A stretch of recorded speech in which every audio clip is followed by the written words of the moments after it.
श्रद्धेय गुरुचरण उपस्थित महानुभाव माध्यम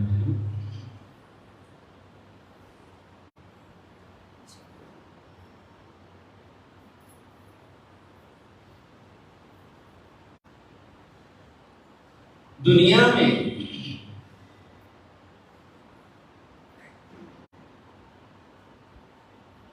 विजय का मजा तो बहुत अच्छा आता है। दुनिया में विजय का मजा तो बहुत अच्छा आता है। किसी भी चीज की जीत होना तो बहुत दिल भागवत हो जाता है।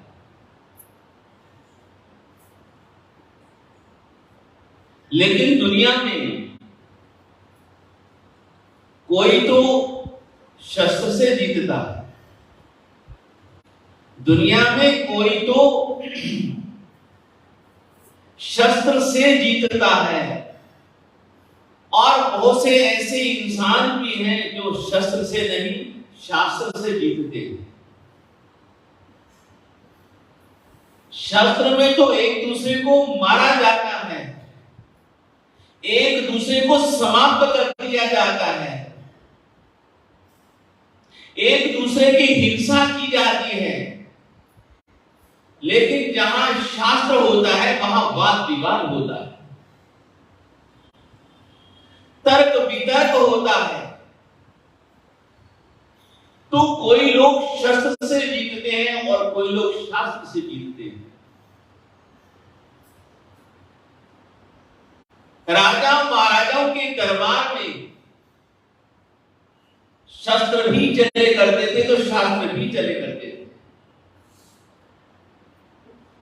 और उसका नतीजा, उसका परिणाम ये आता था कि जो भी शास्त्र के वाद विवाद में पराजित हो जाएगा या तो धर्म परिवर्तन कर लेगा या फिर देश छोड़ करके चले जाएगा। ये आजकल की बातें नहीं है, ये उस समय की बातें हैं। वाद विवाद का जमाना था, वाद विवाद का समय था। लेकिन उस समय में भी हमारे महापुरुषों ने अपने धर्म का डंका तो बजा ही दिया।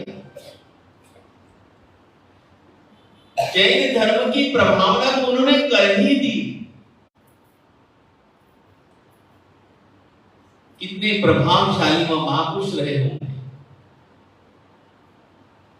लेकिन आज मैं उस घटना को कहना चाहता हूं कि इसी प्रकार से एक विद्वान व्यक्ति थे।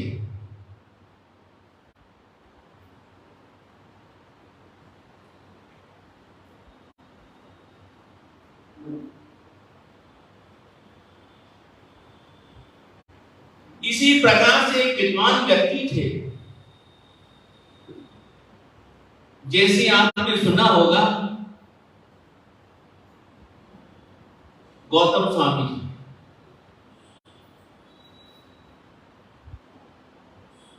दुनिया में ऐसा कोई भी विद्वान या कोई भी पंडित ऐसा नहीं छोड़ा होगा जिसको उन्होंने पराजित न किया हो। अपने वाद विवाद से, अपने शास्त्र ज्ञान से, जहां कहीं पर भी वाद विवाद होता हर जगह वह विजयी हो जाते थे। और यही सोच करके, विचार करके वह भगवान महावीर स्वामी जी के पास में आए थे कि लगता है कि कोई ना कोई व्यक्ति ये शास्त्रार्थ से पराजित होने से वंचित रह गया। तो उस विद्वान व्यक्ति के मन में ये इच्छा रहती थी कि मैंने संपूर्ण शास्त्रों को जान लिया है, समझ लिया है, बोध प्राप्त कर लिया है, और इतना गहन मैंने अध्ययन कर लिया है, अब मैं किसी से पराजित होने वाला नहीं हूं।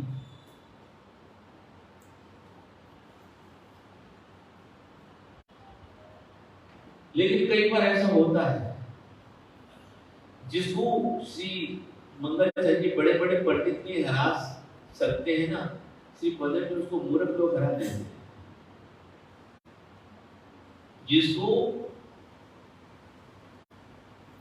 जिसको बड़े बड़े पंडित नहीं हरा सकते उसको मूर्ख लोग हरा देते हैं। क्यों भंडारी? ऐसा होता है, कभी कभी हो जाता है। तो उस विद्वान व्यक्ति के मन में ये इच्छा रहती थी कि मैंने शास्त्रों का अध्ययन करके गहन अध्ययन कर लिया है। उसमें दो चीज का विशेष अध्ययन किया जाता है, दो चीज का विशेष अध्ययन किया जाता है। आजकल भी देखो, एक तो होता है न्याय शास्त्र, एक तो होता है न्याय शास्त्र और एक होता है तर्क शास्त्र। एक होता है तर्क शास्त्र, एक होता है न्याय शास्त्र। इस दो का विशेष अध्ययन किया जाता है।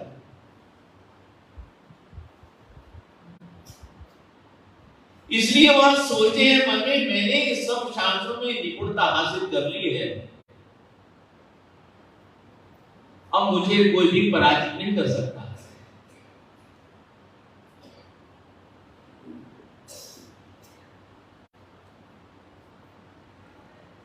एक दिन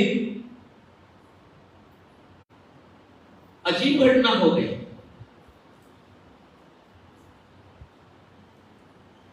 कहीं से शास्त्रार्थ करके, कहीं से राज दरबार में कहीं से शास्त्रार्थ करके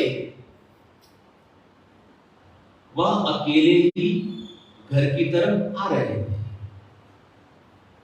वह अकेले ही घर की तरफ आ रहे थे। रास्ते में पगडंडी थी, रास्ते में पगडंडी थी।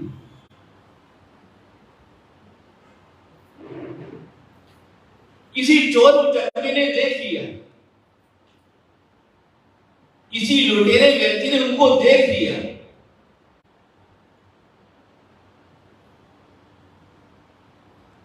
मौका देख करके, अवसर देख करके, जहां देखा कि झाड़ियां यहां पर सघन है, वहां से निकलने के बाद पंडित जी को कहता है कि पंडित जी ठहरो, रुको, तुम्हारे पास जो भी है सब दे दो, तुम्हारे पास जो भी है सब दे दो।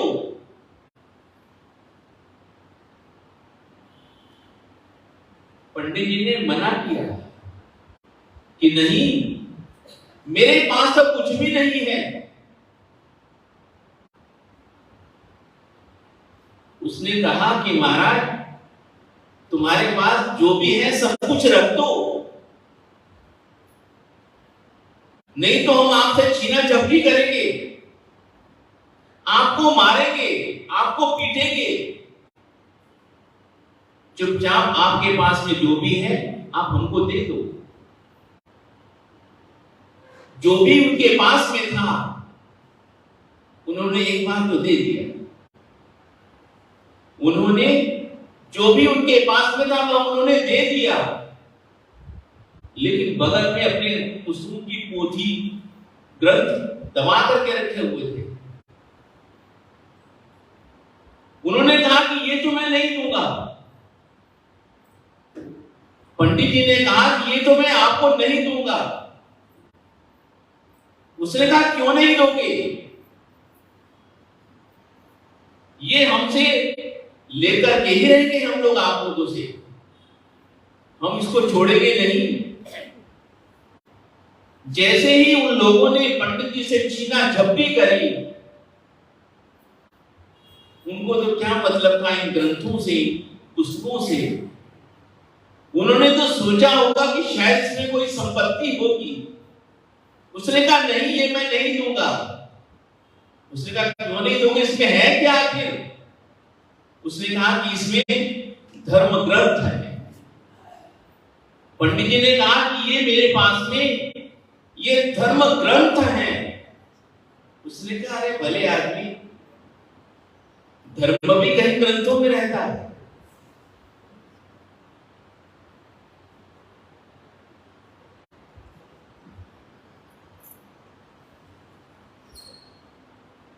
उन लोगों ने कहा कि धर्म भी कोई ग्रंथों में रहता है। कमाल की बात है, जोर से एक तमाचा लगा दिया, जोर से एक तमाचा लगा दिया। आज दिन तक उन्हें किसी ने मारा नहीं था, पीटा नहीं था,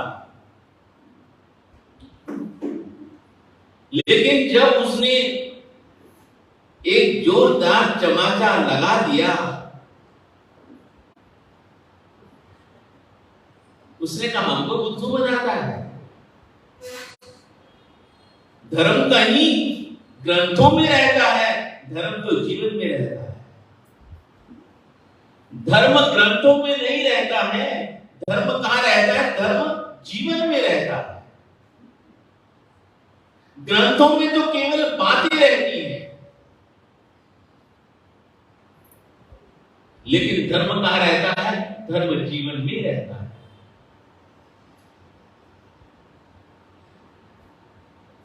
धर्म कहां रहता है? धर्म जीवन में रहता है। धर्म ग्रंथों में नहीं रहता है।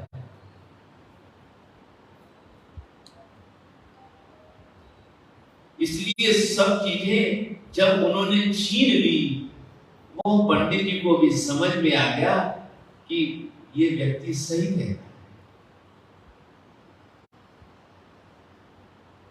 पंडित जी ने उसके चरण पकड़ लिए, पंडित जी ने उसके चरण पकड़ लिए और कहने लगे कि आज दिन तक तो मैंने यही समझा था कि धर्म ग्रंथों में रहता है, लेकिन तूने मुझे आज समझा दिया कि धर्म ग्रंथों में नहीं, धर्म जीवन में रहता है। धर्म ग्रंथों में नहीं, धर्म जीवन में रहता है।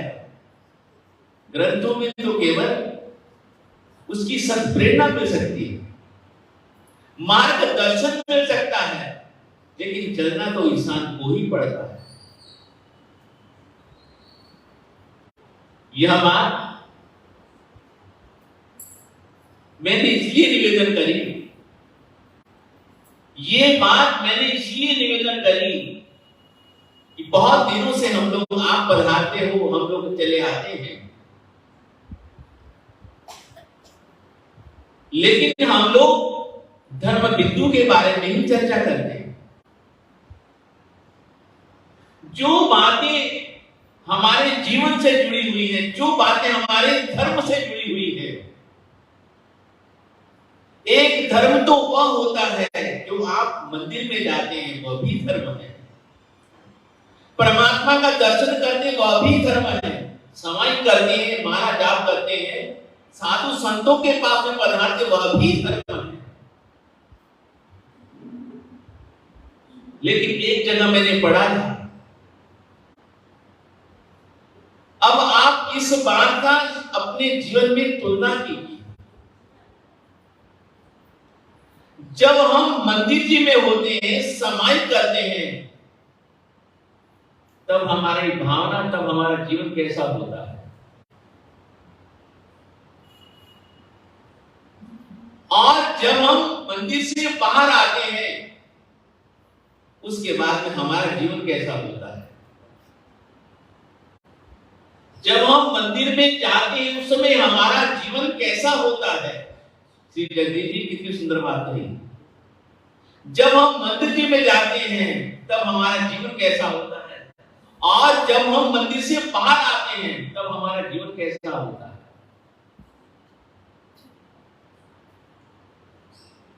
कितना अंतर होता है हमारे जीवन में। लेकिन धर्म करने के लिए वह भी जरूरी है, और धर्म करने के लिए अपने जीवन को भी सुधारना बहुत जरूरी है। धर्म बिंदु में, धर्म बिंदु की रचना, धर्म बिंदु की रचना आचार्य श्री हरिभद्र सुरसोनी महाराज ने की। अभी हमने उनके जीवन चरित्र को भी देखना है। लेकिन इतने दिनों तक जो भी हम बातें कहते हैं, आप लोगों से निवेदन करते हैं, हमारी इच्छा यही रहती है कि आपका जीवन सुंदर बने। केवल आप वहां तक ही ना रह जाओ। क्यों श्रीधर जी? आप केवल वहीं तक ही ना रह जाओ, आपका जीवन भी आगे बढ़ना चाहिए। तो एक जगह मैंने पढ़ा था और बाद में पूरी दिमाग में बैठ जाती है, बात भी पूरी दिमाग में बैठ जाती है। इतनी सरल भाषा में उन्होंने ये बात, गंभीर बात कह दी कि जो धर्म तुम्हारे घर तक नहीं जा सकता, वह धर्म क्या परलोक तक जाएगा?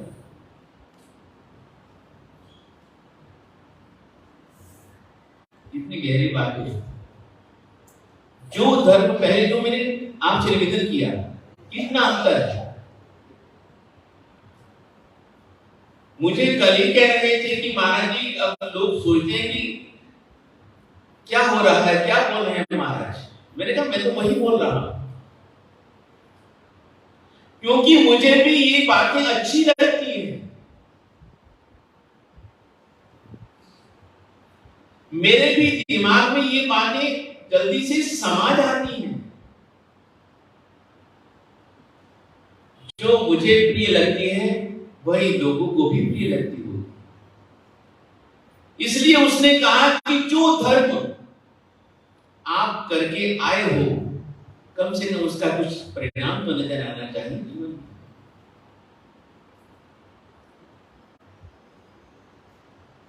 और हमारे महापुरुष तो कितनी सुंदर बात कहते हैं कि मंदिर जाने के बाद जब आप बाहर आते हो, मंदिर जाने के बाद जब आप बाहर आते हो, आपका चित्त, आपका चेहरा प्रसन्न होना चाहिए। आपकी वह प्रसन्नता देख करके दूसरे के मन में भी ये इच्छा हो जाए कि चलो भाई हम भी मंदिर चले।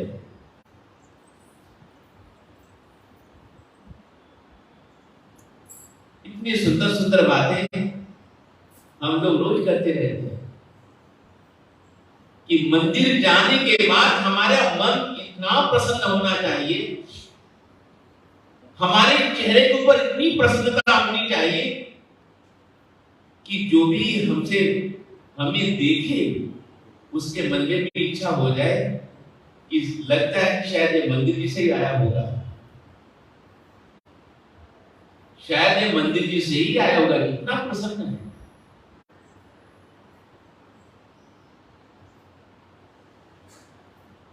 आजकल कितनी प्रसन्नता होती है तो आप ही जानते हैं।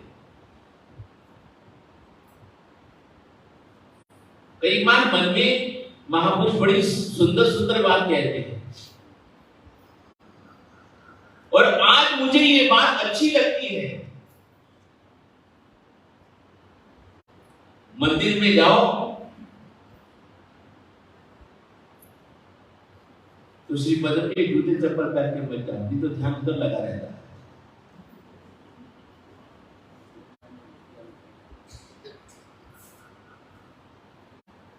क्यों मंदिर जी? सिद्धांत की बात भी है। मोबाइल मत लेके जाओ, जूते चप्पल श्री प्रेमी मत पहन करके जाओ सुशील, ये तो ध्यान उधर लगा रहेगा। ऐसी कोई भी चीज मत पहन करके जाओ, लेकर के जाओ जिससे कि तुम्हारा ध्यान भी भटक जाए और दूसरे का ध्यान भी भटक जाए। ये सब छोटी छोटी बातें हमारे मां बड़ी सुंदर कहते हैं। तो इन हमारे श्री आचार्य श्री हरिभद्र सूरीश्वर महाराज जी ने इसी ग्रंथ के अंतर्गत बड़े सुंदर सुंदर सद्गुणों की चर्चा की।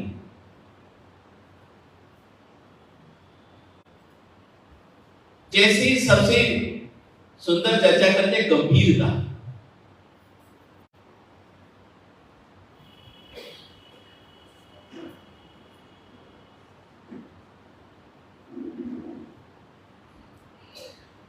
क्या चर्चा करते हैं? गंभीरता की चर्चा करते हैं। संपूर्ण अंगोपांग की चर्चा करते हैं। आपकी प्रकृति कैसी होनी चाहिए? आपकी प्रकृति सौम्य होनी चाहिए। हर व्यक्ति जिंदगी में लोकप्रिय होना चाहता है। हर व्यक्ति जिंदगी में लोकप्रिय होना चाहता है, लेकिन इतना आसान काम नहीं है। लेकिन देखा जाए इतना आसान काम नहीं है। अब आपको एक छोटी सी बात निवेदन करूं, हालांकि कहने जैसी तो नहीं है। जब हमारे, एक उदाहरण देता हूं, जब हमारे श्री मोदी साहब प्रधानमंत्री नहीं थे, एक उदाहरण देता हूं आप लोगों से, हर किसी के जीवन की घटना है, मैं किसी का नाम नहीं लेता हूं। हमारे जब प्रधानमंत्री श्री मोदी जी थे, अभी मोदी जी हैं, अब उनके दुश्मन कितने हैं? एक उदाहरण देता हूं आप लोगों से कि हमारे प्रधानमंत्री जी हैं श्री नरेंद्र मोदी जी, अब उनके कितने दुश्मन हैं? और जब वो घर में थे तब कितने दुश्मन थे? सोचने की बात है, सोचने की बात है। दुश्मन को बनाना बड़ा आसान काम है। अब उन्हीं से जाकर के पूछो कि जिंदगी में तुम्हारे मित्र कितने हैं और दुश्मन कितने हैं? मित्र थोड़े होंगे, दुश्मन ज्यादा होंगे। जैसे जैसे इंसान का पद ऊंचा होता जाता है, दुश्मन अपने आप बन जाते हैं। ये उदाहरण के लिए मैंने कहा, सही है, वास्तविकता है।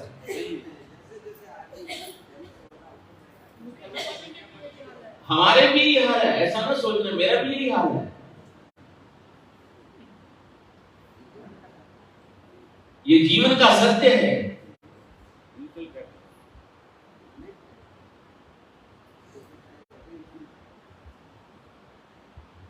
एक महापुरुष ने कितनी सुंदर बात कही।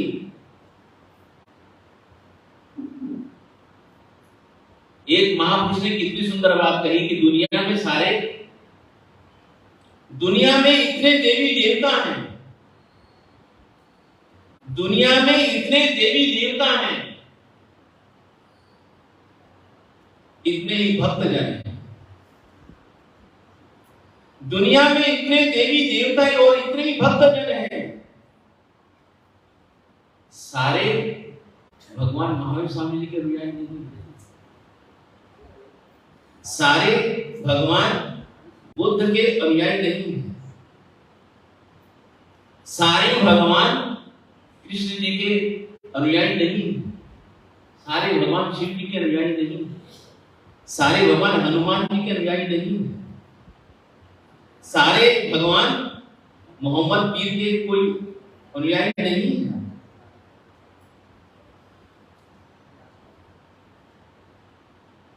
तो यही तो एक बात महापुरुष कहते हैं कि एक रास्ते पर चला,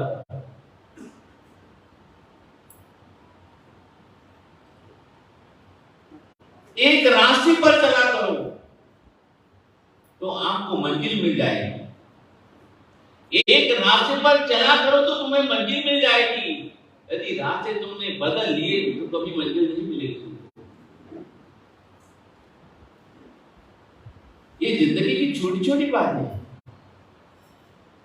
यही बातें हमारे आचार्य श्री हरिभद्र सुरचरी महाराज जी कहते हैं।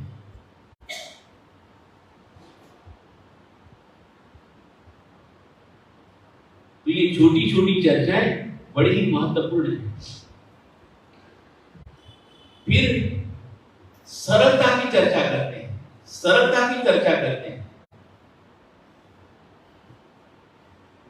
करके तो देखो, आसान नहीं है, सरल बनना आसान नहीं है। छोटे से छोटे बच्चे में भी आजकल सरलता नहीं होती है, उसमें भी क्रोध होता है, उसमें भी लोभ होता है। छोटे से छोटे बच्चे में भी क्रोध होता है, छोटे से छोटे बच्चे में भी लोभ होता है, छोटे से छोटे बच्चे में भी जिद होती है। इसलिए आचार्य श्री हरिभद्र सुरेश्वर महाराज जी जो भी बात कहते हैं एक बिंदु रूप में कहते हैं। कितनी छोटी बात है।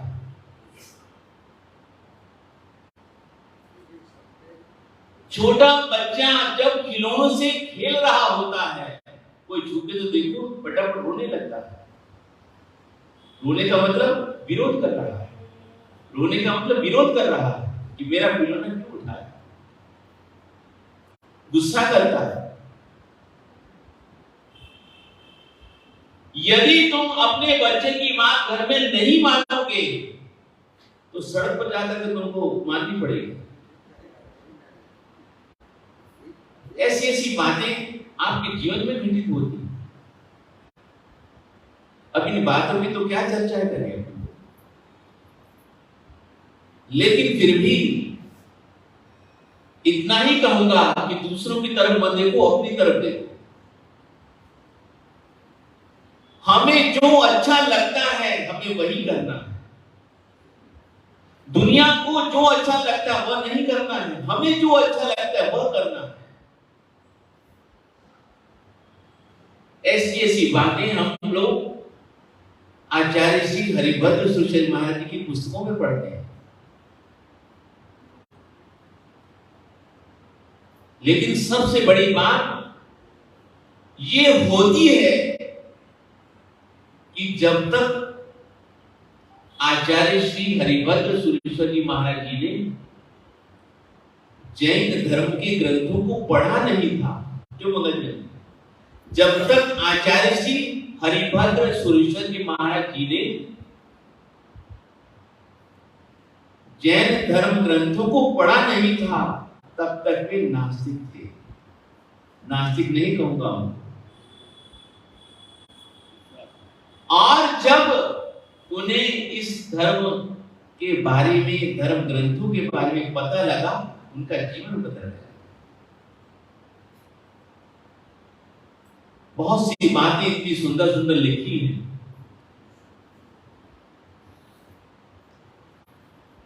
फिर एक बड़ी सुंदर बात लिखते हैं कि उन्होंने अपने इसके ग्रंथ में चर्चा करी लज्जा की। किसकी बात करी? लज्जा की बात करी। इतनी बढ़िया बात लगती है लज्जा की, कुछ कह नहीं सकता। इतनी बढ़िया बात लज्जा के बारे में कही गई है, कुछ कह नहीं सकते।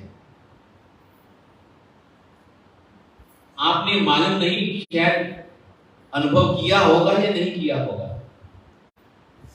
आपने शायद इस बात को महसूस किया होगा या नहीं किया होगा, लेकिन कभी महसूस करना।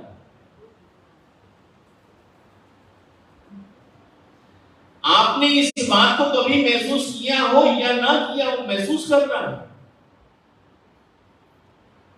ये लज्जा शब्द केवल महिलाओं के लिए नहीं है, बहुत बड़ी विशेषता है इसमें।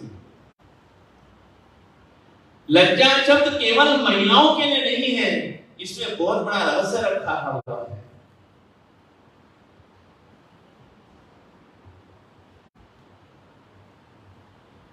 अब एक छोटी सी बात किसी व्यक्ति के जीवन में जो घटी थी, एक व्यक्ति के जीवन में जो बात घटी थी, उस पर मैं निवेदन करता हूं।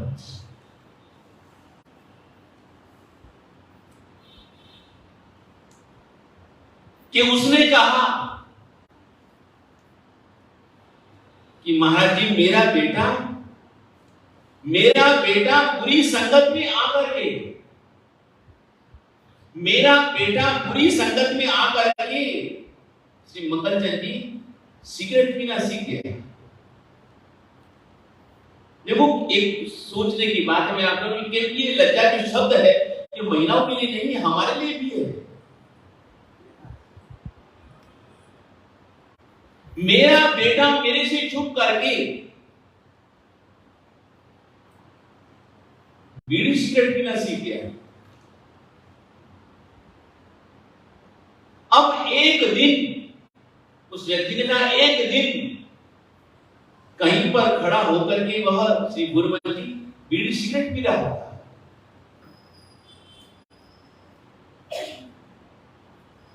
मैंने उसको अपनी आंखों से देख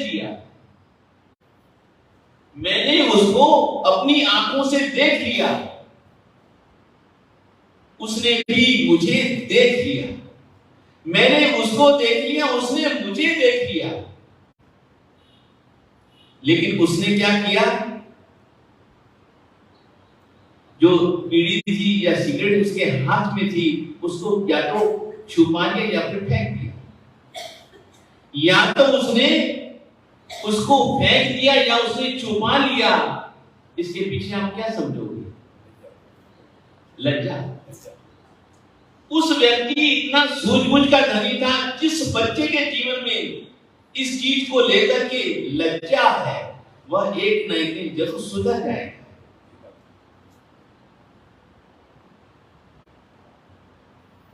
इस बुराई को लेकर के इसके जीवन में जो थोड़ी सी भी आंखों में शर्म है, लज्जा है।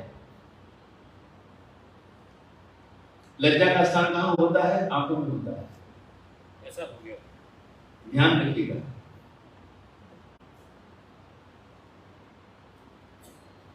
कि जिसके जीवन में, जिसकी आंखों में इस बात को लेकर के ग्लानि है, लज्जा है, अपराध बोध है, वह एक न एक दिन जरूर सुधर जाएगा। केवल इतनी बात याद रखेगा। इसलिए हमारे पूज्य आचार्य श्री जी ऐसे गुणों की चर्चा करते हैं कि जिससे कि हमारा जीवन सचमुच में जीवन बन जाए। गुणों की चर्चा करते हैं, सद्गुणों की चर्चा करते हैं, अच्छे संस्कारों की चर्चा करते हैं।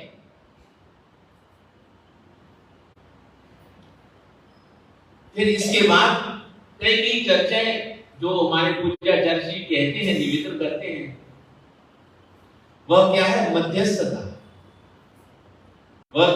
मध्यस्थता। इस प्रकार के गुणों की चर्चा करते हैं। ये भी कोई सामान्य बात नहीं है, बहुत बड़ा काम है।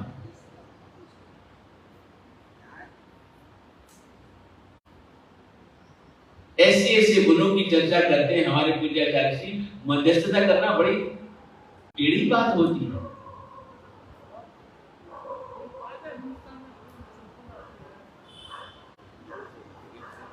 आजकल तो न्यायालय में भी बड़ी मुश्किल हो जाती है। मध्यस्थता का मतलब यही है कि दोनों के बीच में रहकर के दोनों को मिला देना,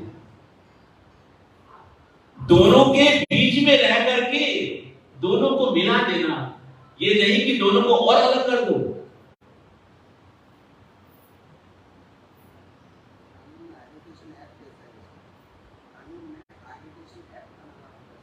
कितने साल लग जाते हैं, कितने वर्ष लग जाते हैं।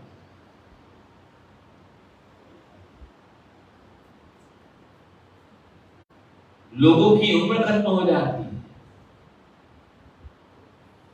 बूढ़े हो जाते हैं, सब कुछ समाप्त हो जाता है।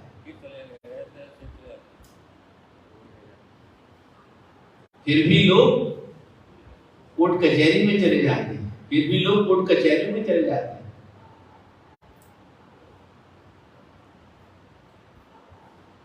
ऐसी ऐसी तो स्थितियां बन जाती हैं हमारी। इसलिए पूज्य आचार्य श्री बड़ी सुंदर बात कहते हैं, चर्चाएं करते हैं, श्रावकों में मध्यस्थ भाव भी होना चाहिए। मध्यस्थता होगी तो हमारे झगड़े अपने आप समाप्त हो जाएंगे, विवाद खत्म हो जाएंगे। कुछ बात उसकी मान ली, कुछ बात उसकी मान ली, दोनों के आपस में समझौता हो गया, और क्या चाहिए इस बात को। लेकिन कई बार ऐसा होता है कि लोग कभी तो किसी को मध्यस्थ बना लेते हैं, कभी तो किसी को मध्यस्थ बना लेते हैं, और कई बार ऐसी घटना बन जाती है कि विवाद स्वतः ही समाप्त हो जाता है। विवाद स्वतः ही समाप्त हो जाता है।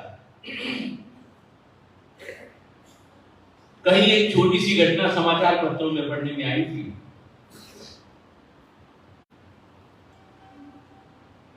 हालांकि परिवारों में छोटी मोटी बातें तो होती रहती है, परिवारों में छोटी मोटी बात तो होती रहती है,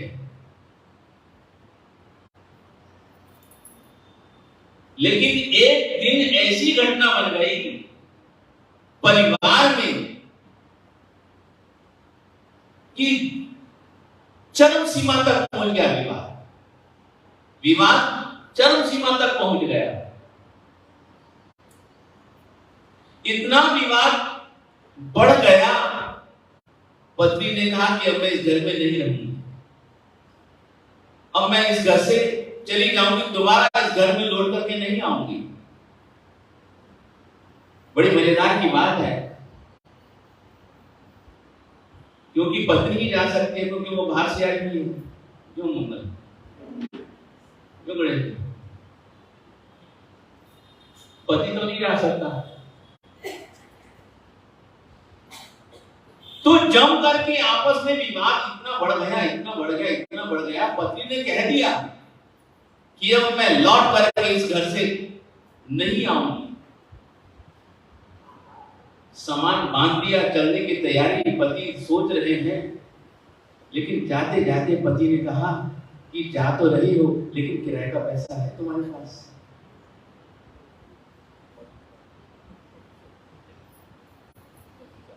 क्यों मिला?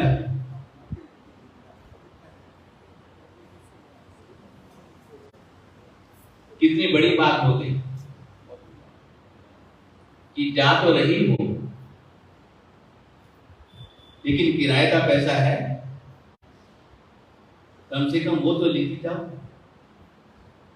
जहां पति ने श्री जल्दी जी इतनी बात कही, वो कहते कि जब मेरा इतना ध्यान रखते हैं तो मैं वहां जाती नहीं, पियर भी जाऊंगी।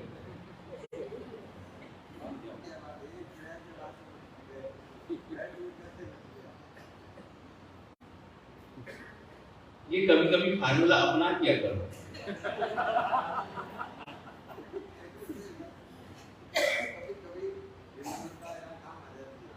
यही बात है, यही बात है, यही बात है। तो चंद लाइनें बड़ी सुंदर हैं, बहुत प्यारी हैं, सुनिएगा, बहुत अच्छी लगती है। मस्तक झुकाइए, मस्तक झुकाइए, लोगों के दिल में जगह बन जाएगी। मस्तक झुकाइए, लोगों के दिल में जगह बन जाएगी। आंखों को भिगोकर देखिए, पत्थर दिल भी पिघल जाएंगे। दांतों को आराम देकर देखिए, दांतों को आराम देकर देखिए, आपका स्वास्थ्य सुधर जाएगा। जीवा को विराम लगाकर देखिए, जीवा को विराम लगाकर देखिए, क्लेश कम हो जाएंगे। इच्छाओं को घटा करके देखिए, खुशियों का संसार भर जाएगा। इसलिए इन बातों को आप हमेशा याद रखिएगा। इसलिए आज मैंने विशेष रूप से बात वही याद रखिएगा कि धर्म ग्रंथों में नहीं, धर्म जीवन में होता है। और इसलिए हमारे आचार्य श्री हरिभद्र सुषमाई छोटी छोटी बातों की बड़ी सुंदर चर्चा की। धर्म बिंदु ग्रंथ में यही बातें हैं और विशेष कुछ भी नहीं। और उन्होंने इतने सारे ग्रंथों को पढ़ करके ये सब चीजें ढूंढ करके निकाली है हमारे लिए, आपके लिए, हमारे लिए और आपके लिए, कि इस प्रकार के गुण श्रावक के जीवन में, गृहस्थों के जीवन में होने बहुत जरूरी है।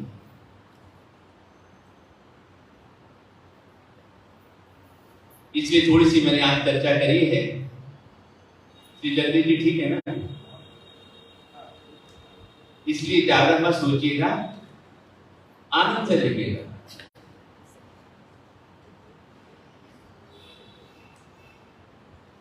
और भजन वाजन की बात यदि आपको अप्रिय लगती हो तो हम कल से नहीं गाएंगे, ये भी बात है।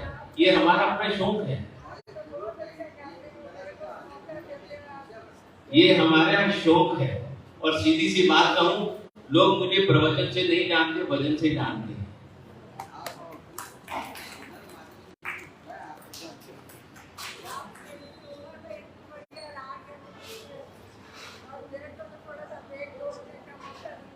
इसलिए ये हमारा आनंद है, ये हमारा आनंद है, ये हमारी मस्ती है। और यहां से जाने के बाद मुझे लोग याद करें या नहीं करें, लेकिन इतना जरूर नहीं, हमारे आपके भजन बहुत ज्यादा आते हैं। कहीं पर भी चले जाओ आपको ये सुनने को मिलेगा, महाराज जी आपके भजन हमको बहुत अच्छे लगते हैं। तो सभी मिलकर के बोलेगा, नवकार जपने से सारे सुख मिलते हैं, नवकार जपने से सारे सुख मिलते हैं, नवकार जपने से सारे सुख मिलते हैं, नवकार जपने से सारे सुख मिलते हैं। जीवन में तन मन के सब दुख मिटते हैं, जीवन में तन मन के सब दुख मिटते हैं, नवकार जपने से सारे सुख मिलते हैं, नवकार जपने से सारे सुख मिलते हैं। जीवन में तन मन के सब दुख मिटते हैं, जीवन में तन मन के सब दुख मिटते हैं, नवकार जपने से सारे सुख मिलते हैं, नवकार